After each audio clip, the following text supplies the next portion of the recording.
Fala pessoal, beleza? Vamos dar continuidade à nossa leitura. O livro chama O Príncipe de Nicolau Maquiavel, tá ok? Então, hoje a gente vai fazer a análise desse livro. Esse livro aqui é um livro, para muita gente, é um livro polêmico. E vocês já vão entender. Se vocês nunca ouviram falar nesse livro, ele é um livro que a maioria dos políticos e militares usam em seus princípios e ensinamentos, seja para aplicar ou também para evitar os efeitos da aplicação desses métodos que o Nicolau Maquiavel ele propôs, nessa obra aqui. Né? É um livro curto, na verdade, isso aqui faz parte tipo uma espécie de missiva ou carta, né? Que ele enviou a quem? A Lourenço II de Médici. Quem foi Lourenço de Médici?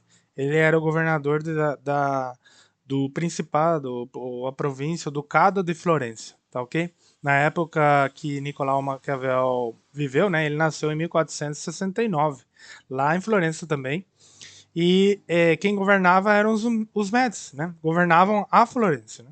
A província da Florença. E da Toscana, melhor dito, né? Perdão. E Florença, né? A cidade de Florença era a capital da Toscana, tá ok? Então, Nicolau era florentino, significa que ele nasceu em Florença, tá ok? A Toscana era, por assim dizer, um dos reinos mais ricos da época do mundo inteiro, né? E lá na Itália também. Então, ele nasceu num lugar já privilegiado, né? Onde basicamente nasceu o Renascimento, que é o movimento que surgiu para tirar a humanidade aí da Idade das Trevas, que era a Idade Média, como é conhecida, né? E amplamente estudada. Tá ok. Mas quem foi exatamente ele? Ele foi um estadista e foi um filósofo italiano no século XVI. Né? Ele viveu aí no século XVI. Na verdade, ele nasceu em 1469, século XV, né? Mas as suas maiores contribuições foram feitas já no final da sua vida, no século XVI, de 1500 em diante. Ele não foi contemporâneo, por exemplo, do René Descartes, que a gente viu no vídeo anterior. Mas o René Descartes ele conheceu a obra de Maquiavel, tá ok? Ele sabia, ele tinha lido sua obra, né? Porque ele viveu depois, aproximadamente aí uns 100 anos depois, né? 90, 100 anos depois, tá ok? Então, esse livro é tão importante e ele é tão estudado porque ele desempenhou um papel significativo na política, tanto naquele tempo como também hoje em dia, porque ele deixou um legado duradouro por meio das suas obras e suas contribuições para a teoria política e militar, tá ok? Ele é aplicado amplamente em todo o mundo. E ele dá alguns insights aí que eu vou tentar resumir e fazer uma análise para os tempos atuais de alguns exemplos que ele dá, tá ok? Então Maquiavel ele é conhecido principalmente por sua obra seminal, que é a obra prima dele, né? Considerado aí a maior obra, O Príncipe, né? Publicada em 1532, já no final aí da vida dele, né? Essa obra ela oferece conselhos e reflexões sobre a governança e liderança política. Essa obra aqui é importante dizer, ela foi publicada, o que significa? Teve a primeira etapa que é a missiva, ele enviou uma carta para o Lourenço II de Médici e há quem diga que o Lourenço não deu muita atenção não, tá ok? Para a carta dele. Mas aí esse documento, que era várias páginas, ela chegou na mão de algumas pessoas em Roma que publicaram essa obra em 1532, já alguns anos depois dele ter falecido, o Maquiavel ter falecido. Tá ok? Nessa obra ele oferece conselhos e reflexões sobre não só sobre governança e liderança política, mas como conduzir um estado, como conquistar outro estado, outra cidade, né, no caso, ou outro lugar, como derrotar seus inimigos e como você pode se prever disso, né? Ou seja, as pessoas que entendem como essas coisas funcionam, como o poder funciona, elas podem se prever e isso pode ser aplicado não só na questão política de um país, mas também numa empresa, no dia a dia, nas relações interpessoais, tá ok? Esse livro aqui pode ser dito, é como se fosse uma moeda, ele tem duas caras, né? Você pode aplicar para o bem ou pode aplicar para o mal, né? Ele precisa ser abordado de uma maneira bastante sábia, tá ok? Você precisa estar de bem com você mesmo para ler esse livro aqui primeiro, tá ok? Se você tiver muito dinheiro e muita vingança e muito ódio no seu coração, é melhor você não ler, tá ok? Então, Maquiavel ele aborda questões cruciais relacionadas à conquista e à manutenção do poder. Ou seja, ter o poder e como manter esse poder. Analisando, e isso pode ser, que eu falei já, né? Nível político, do governo, do Estado, nível de empresas e nível de relações interpessoais, você, com os demais, né? Tuas relações aí. O importante desse livro, o interessante desse livro é que quando você lê, se você lê assim de maneira aberta, tranquila, para aprender mesmo, você vai ver situações do seu dia a dia que está acontecendo e você percebe, porra, essa pessoa está aplicando isso e eu não percebi, entendeu? E eu vou dar alguns exemplos aqui, tá? Então, o que ele faz? Ele faz uma análise dos métodos e estratégias empregados pelos governantes da sua época, na época dele. E é engraçado que esse livro aqui, ele tem algumas lições de outros livros. E ele faz como um condensado, né? Ele junta tudo e faz uma obra muito boa, realmente, né? O conteúdo dele é bastante incisivo e direto. Ele não dá meia volta nas suas questões, tá ok? Então, O Príncipe é um tratado, né? Esse livro aqui chama O Príncipe. Ele é um tratado político que explora a natureza do poder. E ele explora a relação entre o governante e o povo, tá ok? E a importância da astúcia e da habilidade na política, né? Ele se centra na política, mas eu volto a repetir, isso aqui é aplicado, gente. Escolas de negócios ensinam isso aqui, escolas militares, né? Eu conheço gente que estudou aí no âmbito militar e foi aplicado isso aqui e é ensinado isso aí nas academias militares, não só no Brasil, no mundo inteiro, tá ok? Então Maquiavel, ele argumenta que um príncipe, né? O príncipe é o quê? O príncipe é um líder.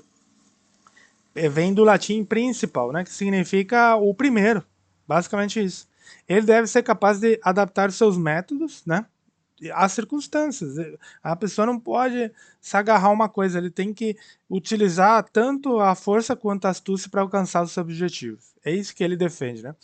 Sendo que a ideia principal que ele defende é que em certas situações é necessário agir sem se ater a princípios morais escritos com o fim de preservar e fortalecer o poder, tá ok?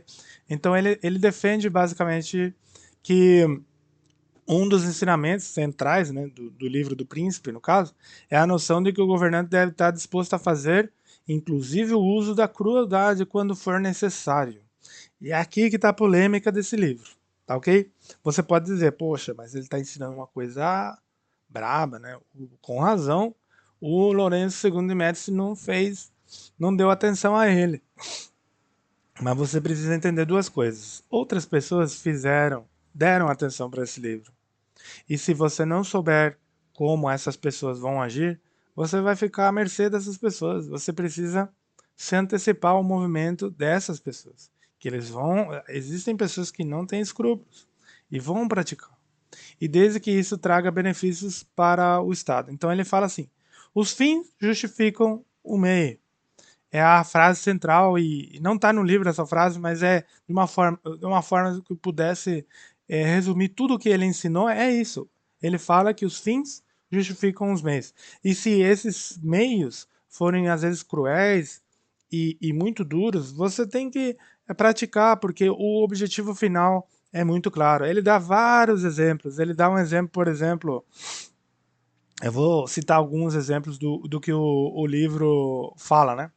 É, o caso, por exemplo, vou dar um exemplo atual, vou dar um exemplo da antiguidade e depois um exemplo atual. Ele fala, por exemplo, por que os romanos conquistaram os gregos. Os gregos tinham um reino muito grande, próspero e forte, né? Mas eles caíram.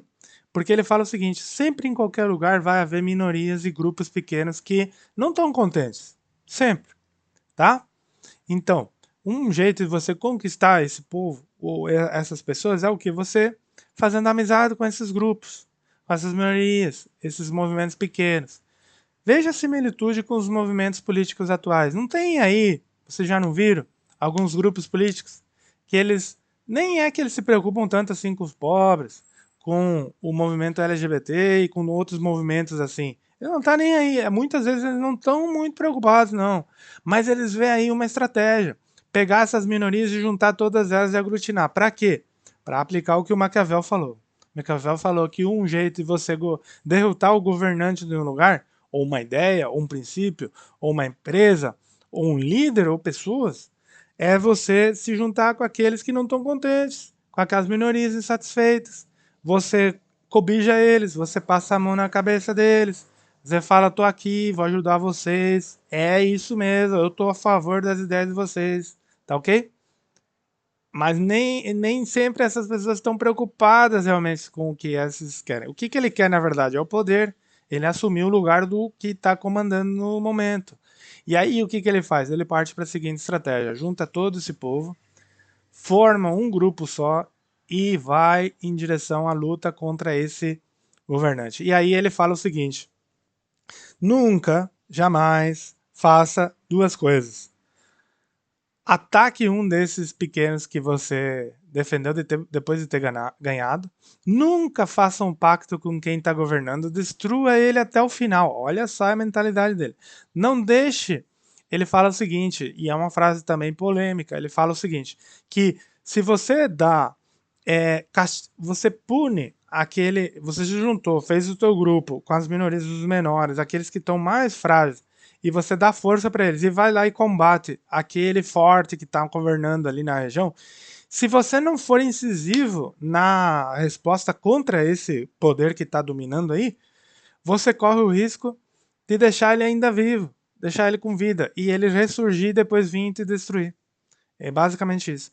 E existem exemplos, né? No caso dos romanos, eles fizeram isso, aplicaram isso com maestria em todos os lugares. O que, que eles fizeram? Na Grécia, existiam vários grupos que não estavam contentes, várias províncias, por assim dizer, né? Reinos. E os romanos eles foram fazendo amizade com esses grupos. Chegou um ponto que esses grupos, todos eles pediram ajuda para Roma. Contra quem? Contra a Macedônia, que era um reino muito forte, né? Dentro ali da Grécia. Ele foi lá, destruíram a Macedônia, queimaram a cidade, fizeram tudo o que tinha que ser feito e não dividiram o poder com quem estava no lugar, mas eles assumiram o poder no lugar daquele que governava. E não permitiram que alguém de fora venha ajudar eles, quem não fosse já do lugar, para ganhar daquele que estava governando o lugar. Daí ele menciona, por exemplo, ele faz vários exemplos, né? Mas, por exemplo, casos atuais disso, de gente que não fez isso, né? Ele fala alguns exemplos da época dele, mas eu vou mencionar um exemplo mais atual. É o caso dos Estados Unidos e a China. O que, que acontece? Ele fala, uma das regras que ele fala é que você nunca tem que ajudar o seu oponente. Nunca você tem que convidar ele para entrar e governar junto com você. O que, que os Estados Unidos fez? Ele foi lá e botou todas as fábricas na China, não foi? E enriqueceu a China. A China sendo um país superpovoado, localizado numa região que é a região mais povoada do mundo, com ambições que vão em contra dos Estados Unidos, que é um país comunista. Então tem muitas coisas que não jogava a favor dos Estados Unidos e ele meio que jogou contra. Por quê? Porque eles acreditaram que eles eram tão fortes que não ia ter para ninguém, nem muito menos para a China, que a China era um país pobre, não vai poder contra eles. Mas a China tinha um objetivo claro.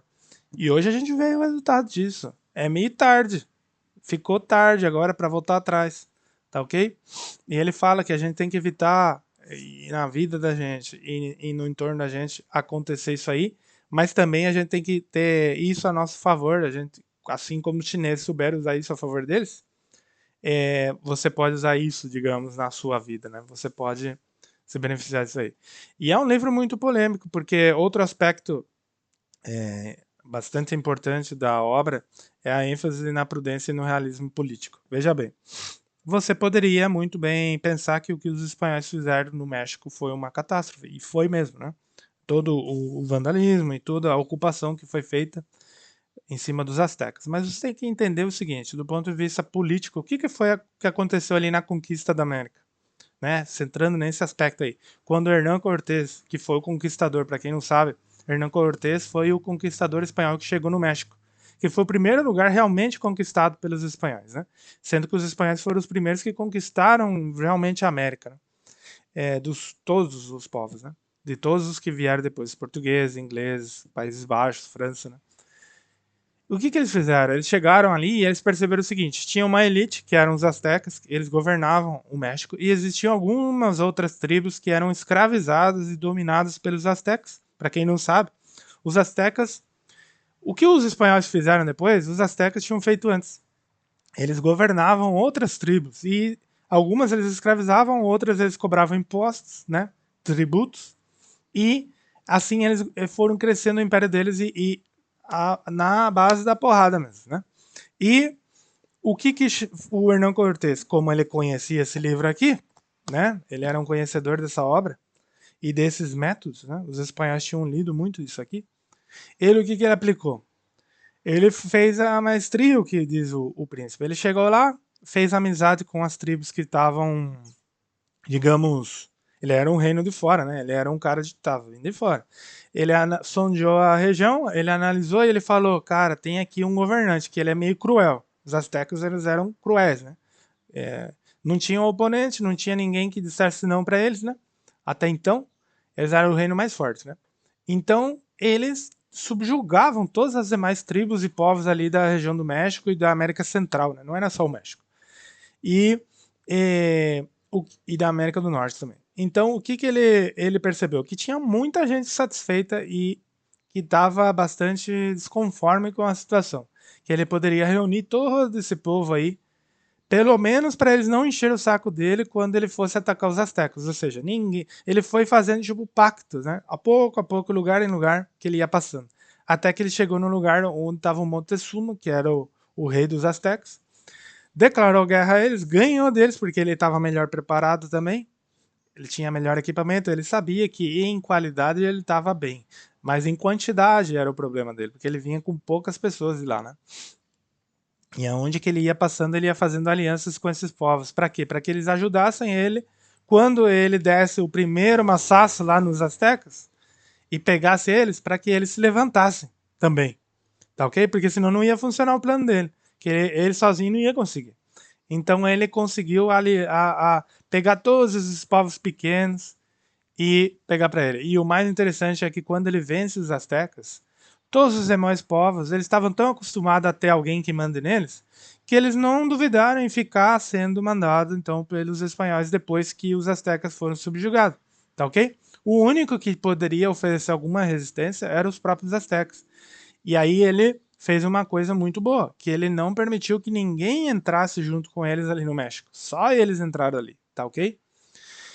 Outro exemplo de prática equivocada, daí já o contrário dos próprios espanhóis, foi a questão da América.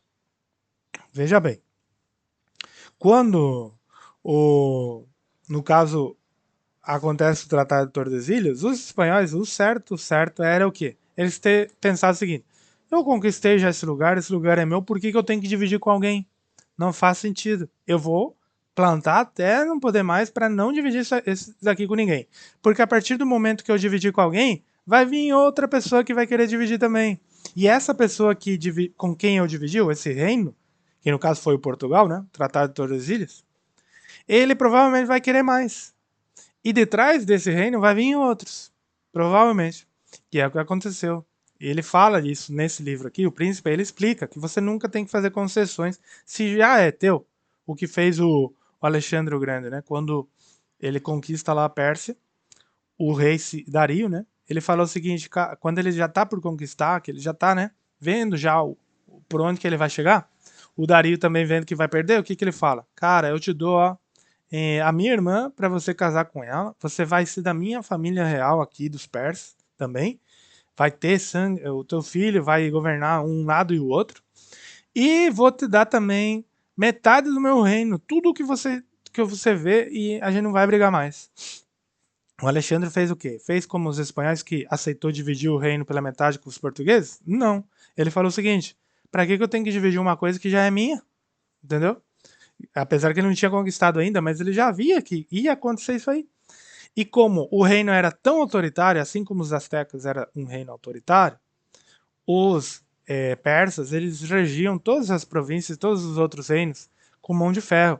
O que o Alexandre fez foi ir conquistando as províncias periféricas. Ele chegou na Judéia, ele chegou depois na Lídia, que é hoje a Turquia, a região da Turquia.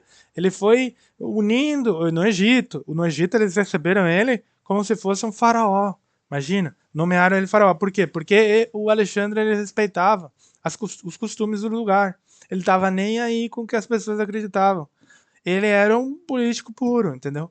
Se lá no Egito eles acreditavam em, sei lá, em Horus, ele era filho de Horus. Se lá na Grécia eles acreditavam em Zeus, ele era o irmão de Hércules, filho de Zeus, entendeu? Ele ia para o lado que o vento sobrava no cada lugar. Ele se adaptava às situações e respeitava os povos. E aos poucos, e essa é a chave, aos poucos ele ia introduzindo as coisinhas dele. Como que ele fez? A primeira coisa que ele instalou foi colônias naqueles lugares, cidades que ele chamou de Alexandria. Até hoje tem no Egito uma cidade chamada Alexandria. É graças ao método que no caso, o Maquiavel, ele percebe que os que ganham sempre aplicam. Então eles vão lá, conquistam com as minorias, ganham daquele poder opressor grande, não divide com ninguém, não deixa ninguém de fora vir e não deixa sobrar nada daquele reino que estava ali naquele lugar. O dominando, ele não divide com ninguém, nem com os de fora, nem com o que estava já dominando. E ele trata de disseminar e espalhar esse povo que estava dominando antes, para que eles não tenham mais força para depois tentar pegar dele de novo.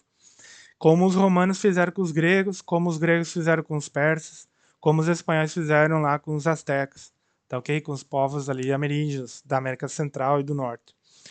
Mas esses mesmos povos começaram a cometer erros, os romanos. Eles permitiram que os povos germânicos, partes das tropas romanas, com o tempo, eram os germânicos, porque os romanos não queriam mais ir para o exército. Então eles começaram a contratar mercenários, que era o que? Alugar soldado, basicamente, de outros lugares. Outros povos vizinhos, com quem Roma tinha um acordo de paz, talvez, que eram os germânicos, né? Eles iam, no caso, alugando as tropas daqueles países, né? Para quê? Para justamente, no caso, ter essa segurança, entre aspas, de que eles iam ter sempre tropas. Mas foi um erro, porque eles abriram o reino para esses povos e foram tendo que fazer concessões, e assim Roma acabou. Assim a Grécia acabou. Assim os persas acabaram, os egípcios, os próprios espanhóis, depois com o tempo. E assim foi com todo mundo que caiu, né? E em algum momento alguém falha e cai, né? Então, embora o príncipe tenha gerado muita controvérsia e tenha sido frequentemente interpretado, né, como um manual de manipulação, que eu acho, pessoalmente eu acho que é, né? E um pouco de. Ele fala a política crua e nua e sem muita moral, né? Essa é a verdade. Não tem muita moralidade, digamos assim, na obra de Maquiavel. E o Maquiavel ele trouxe, então, algumas contribuições significativas para a teoria política. O que acontece? Você tem que entender o seguinte: você vai falar, mas que livro mais péssimo, né? Para ler e mau exemplo, né? Você tem que entender o seguinte: tem gente que já leu isso aqui e está aplicando diariamente, tá ok? Políticos, aqui no Brasil mesmo, né? Não vou falar nome, mas tem gente que já está aplicando isso aí. Você precisa ler isso aqui para entender o que eles estão fazendo com você, tá ok? E outra questão, antes de você criticar o Nicolás Maquiavel, você tem que entender duas coisas. Primeiro, esses métodos são anteriores a Maquiavel, ou seja, eles já existiam, só que eles estavam espalhados numa obra aqui, numa obra lá, e tinha gente que, quem quer poder, busca, né? E essas pessoas elas já conheciam esses princípios. O que o Maquiavel fez? Foi enviar para o Lourenço de Médici uma cópia de um resumo de todas essas desses passos aí que tem que tomar cuidado e fazer, e o que você precisa fazer, e o que você não tem que fazer. E para quê? Para que ele também tomasse cuidado e que ele não caísse nessas mesmas armadilhas que os outros poderiam armar contra ele, que os outros estavam sabendo e talvez ele não estava aplicando, ok? Basicamente é isso, pessoal, a obra do Nicolau Maquiavel, o resumo, né? É porque ele rompe, então, com a tradição medieval que existia na época de idealizar os governantes, né? E dizer, nossa, e um pouco a obra dele, o termo maquiavélico vem dessa obra aí, né? Uma pessoa maquiavélica, uma pessoa que acha que os fins justificam os meios, né? É uma pessoa que faz de tudo pelo poder, né? Então, Nicolau Maquiavel, ele faz as suas reflexões, então, a respeito desses assuntos. Eu, pessoalmente, o que eu acho desse livro aqui? Né? Eu já falei para vocês que você precisa entender que alguém ia publicar esse tipo de livro algum dia. Foi o Maquiavel? Podia ter sido outro. E que esses conhecimentos já eram, estou falando com o Alexandre o Grande, 200 anos antes de Cristo, 300 anos antes de Cristo, ele já aplicou, os romanos aplicavam na época de Jesus, né? E os espanhóis aplicaram 500 anos atrás, quer dizer, tinha gente que já conhecia e que talvez não tinham lido esse livro, mas eles já sabiam esses passos, conheciam as nuances do poder, tá ok? E o que ele aporta? Ele aporta para que toda a população conheça e entenda o que os grandes e os poderosos aplicam contra, às vezes, a população em geral, né? Para você não ser vítima e, em caso de que você seja posto contra a parede, você entenda onde que você está, qual que é o seu papel. Entender que isso aqui é lido por muita gente. Eu estou falando que academias militares dão isso aqui para os seus general, para quem é candidato a general, coronel, tenente, lê muito isso aqui, entendeu? Eu sei que eu escutei já de pessoas nesse âmbito que leram isso aqui, tá ok?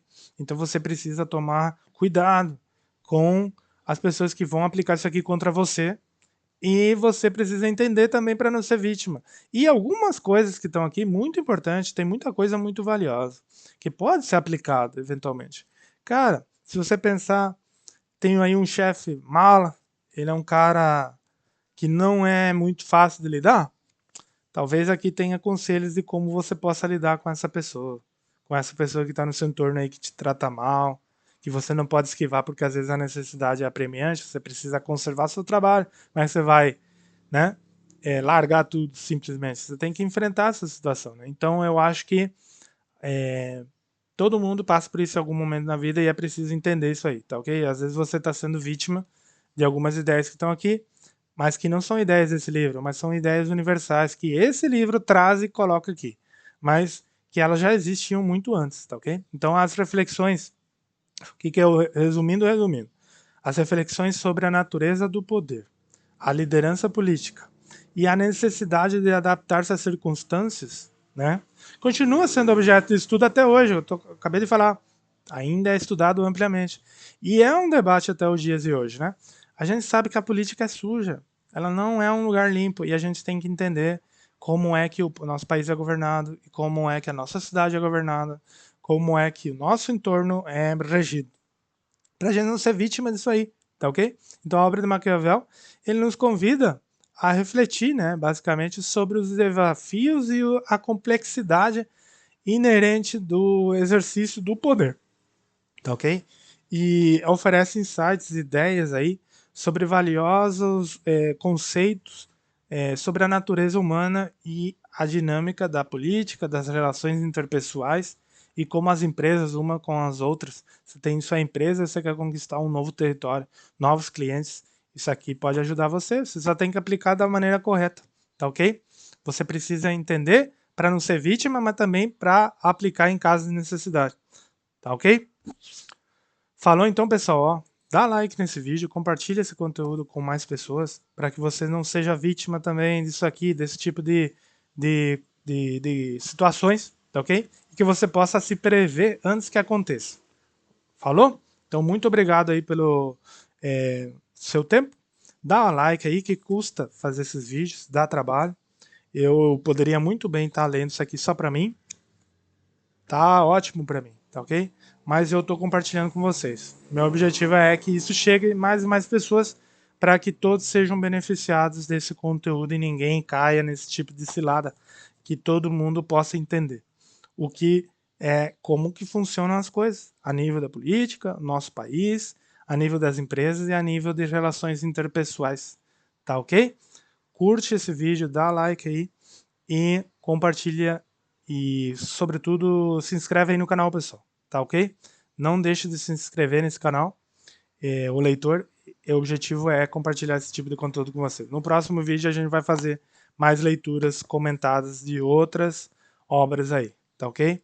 E aqueles vídeos que vocês forem dando like, comentando e compartilhando, eu vou ir fazendo resumos mais detalhados de cada capítulo, de cada parte, tá ok? Falou?